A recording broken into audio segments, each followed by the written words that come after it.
దేవుని నామమునకు మహిమ కలుగునుగాక.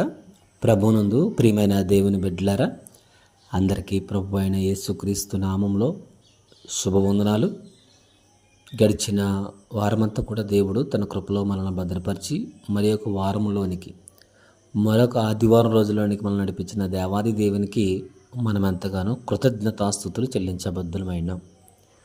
మంచి పిల్లరా, ఒక పల్లవి ఒక చరణం పాట పాడుకుని ప్రభుని స్తుతిస్తూ ప్రభునామాన్ని గణపరుస్తూ వాక్యంలోనికి వెళ్దాం.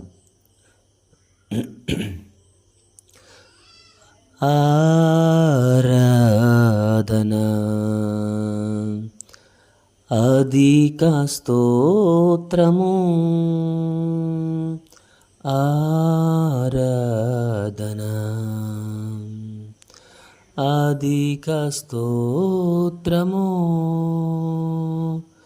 నా యేసుకే నేనర్పింతును, నా యేసుకే నేనర్పింతును, నా యేసుకే నా సమస్తము, నా యేసుకే నా సమస్తము. ఆరాధన అధిక స్తోత్రము, పరమదూత సైన్యము నిన్ను పాడి స్తుతింపగా, పరమదూత సైన్యము నిన్ను పాడి స్తుతింపగా, వేణులతో నే పాడినా, వేణులతో నే పాడినా, నీ పాపిని నన్ను చేకొనుమా, నీ పాపిని నన్ను చేకొనుమా. ఆరాధన అధిక స్తోత్రము. దేవునికి స్తోత్రం కలుగునుగాక. వీళ్ళరా, దేవుని వాక్యము ధ్యానించుకుందామండి. యోహాను సువార్త 4వ అధ్యాయము 24వ వచనము చదువుకుందాం. దేవుడు ఆత్మ గనుక ఆయనను ఆరాధించేవారు ఆత్మతోనూ సత్యముతోనూ ఆరాధించవలను. పిల్లరా, ఈ మాట ప్రభువైన యేసుక్రీస్తు వారు సమరయ స్త్రీతో చెబుతున్నారు. అవును, దేవుడు ఆత్మ గనక మనం ఆత్మతోనూ సత్యముతోనూ మనము ఆయనను ఆరాధించబద్ధులమైనాం. మానవునికి శరీరము, ఆత్మ ఉంది.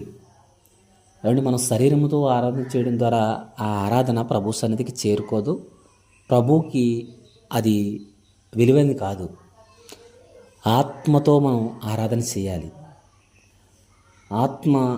ఆత్మతోనూ అలాగే సత్యముతోనూ ఆయనను ఆరాధించాలని ప్రభువైన యేసుక్రీస్తు వారు ఇక్కడ చెప్పడం జరిగింది. చాలా చోట్ల శరీరంతో ఆరాధన చేస్తూ ఉంటారు. శరీరంతో ఆరాధన చేయడం అంటే అక్కడ వాయించిన మ్యూజిక్ని బట్టి, ఆ వాతావరణం బట్టి, సంగీత వాయిద్యాలను బట్టి ఆ మందిరంలో ఉన్నవారు లేదా సంఘంలో ఉన్నవారు, ఆ సంఘంలో ఉన్న విశ్వాసులు ఊగిపోతూ లేదా ఎగిరిపోతూ అల్లరి చిల్లరగా వారి వస్త్రాలు కూడా చూసుకోకుండా శరీరంతో గంతులు వేస్తూ ఆరాధన చేస్తూ ఉంటారు.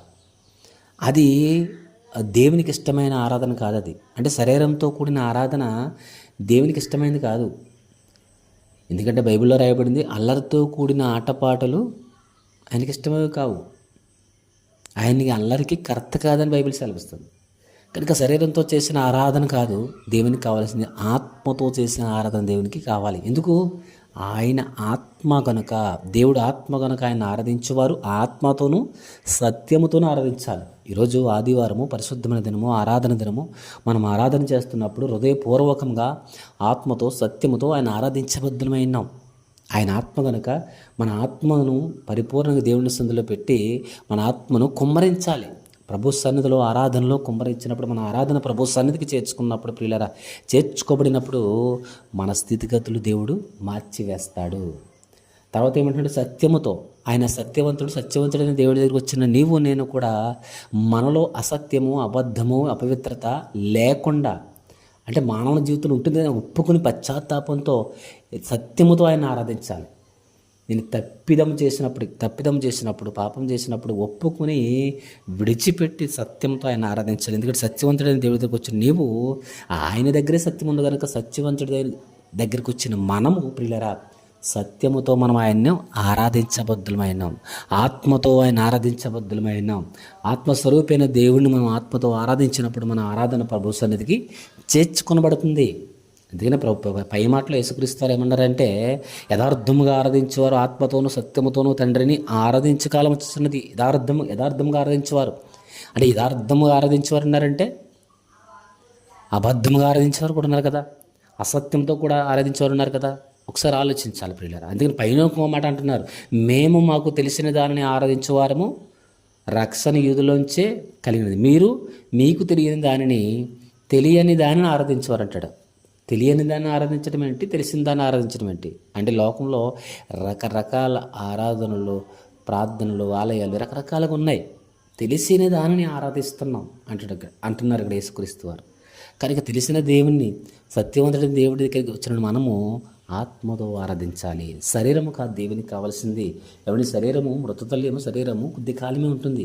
కానీ ఆత్మ ప్రభునిచ్చిన వాడు ప్రభు దగ్గరికి వెళుతుంది ఆత్మ.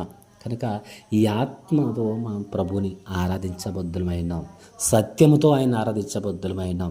శరీరంతో కాదు లేదా కొంతమంది వచ్చామా వెళ్ళామన్నట్టుగా ఆ శరీరాన్ని, దేహాన్ని తీసుకొచ్చి మందిరంలో పెడతారు. కానీ వారి ఆలోచన, వారి మనస్సు అంతా కూడా ఎక్కడెక్కడో ఉంటుంది ఆరాధన చేస్తున్నప్పుడు. అలా ఉండడానికి వీల్లేదు పిల్లరా. సత్యవంతుడైన, ఆరాధనకి యోగ్యుడైన దేవుని దగ్గర వచ్చిన మనము మన ఆత్మను ప్రభు సన్నిధిలో కుమ్మరించాలి. అన్న గురించి చూస్తే బైబిల్లో మనం చూస్తాం, మన ఆత్మ అంతా దేవుని సన్నిధిలో కుమ్మరించుకుంది. కనుక ನಮ್ಮ ప్రార్థన దేవుని ఆరాధన స్వీకరించాడు దేవుడు. అవును, మన ఆత్మను ప్రభు సన్నిధిలో కుమ్మరించుకొని సత్యంతో మనం ఆరాధించాలి. మనలో సత్యం లేకుండా అసత్యము, అబద్ధము, అపవిత్రత లేదా లోకం మనలో ఉంటే మన ఆరాధన ప్రభు సన్నిధికి ఎంతగా చేసినప్పుడు కూడా అది దేవుని సన్నిధికి వెళ్ళదు, దేవుడి దగ్గరికి వెళ్ళదు. కనుక సత్యముతో ఆరాధించాలండి ప్రియులారా. సత్యవంతుడు దేవుని సత్యముతో ఆరాధించాలి. ఒక మనలో సత్యం లేకపోతే ప్రభు దగ్గర అడిగి పశ్చాత్తాపంతో, దేవాన్ని తప్పిదం చేసి పాపి నేను ఒప్పుకొని విడిచిపెట్టి సత్యముతో ఆరాధించినప్పుడు మన ఆరాధన ప్రభు సన్నిధికి చేర్చుకొనబడుతుంది. కనుక ఈ ఆదివారం దిన మన ప్రభు సన్నిధిలోకి వెళ్ళి నెలాఖరు, ఇది నెల చివరి ఆదివారం, జ్వర నెలంతా కాపాడిన దేవాది దేవునికి మన కృతజ్ఞతాస్తుతులు చెల్లిస్తూ ఆయన ఆరాధించు, ఆయన నామాన్ని మహింపరచబద్ధమై ఉన్నాము. ప్రార్థన చేసుకుందాం. సకల ఆశీర్వాదాలకు కారకుడైన పరలోకమందున్న మా తండ్రి, మీ ఘనమైన నామమునకు, శ్రేష్టమైన నామమునకు లెక్కింపలేని స్తుతులు స్తోత్రములు చెల్లించుకుంటున్నాం. ప్రభువా, నేను మీరు ఆత్మ కనుక మీరు మమ్మల్ని ఆరాధించారు, ఆత్మతోను సత్యముతో ఆరాధించాలని వాక్యం సెలవిస్తుంది. అవును తండ్రి, శరీరంతో దేహంతో కాకుండా మా ఆత్మ పూర్ణమైపోయి ప్రభువా, ఆత్మతోను సత్యముతో మిమ్మల్ని ఆరాధించే భాగ్యం మాకు అందరికీ దయచేయండి. ఎందరైతే ప్రార్థన అడుగురో ప్రార్థన అసలు దయచేయండి. ఎందరైతే ప్రభువా నేను యర్థమైన ఆరాధన చేస్తున్నారు, మరి యథార్థమైన ఆరాధన చేయడం సహాయం దయచేయండి. ప్రభువా, ప్రతి బిడ్డలను దీవించండి, ఆశీర్వదించండి. ప్రతి ఒక్కరి మీ సందులో కూడా మిమ్మల్ని ఆరాధించి గణపరచండి, సహాయం దయచేయండి. ఎందరైతే ప్రార్థన అడుగురో ప్రార్థన అసలు దయచేయమని సమస్త మహిమ ఘనత ప్రభావం మీకు ఆరోపిస్తూ యేసుక్రీస్తు వారి నామమున ఈ ప్రార్థన వేడుకొంచున్నాం తండ్రి.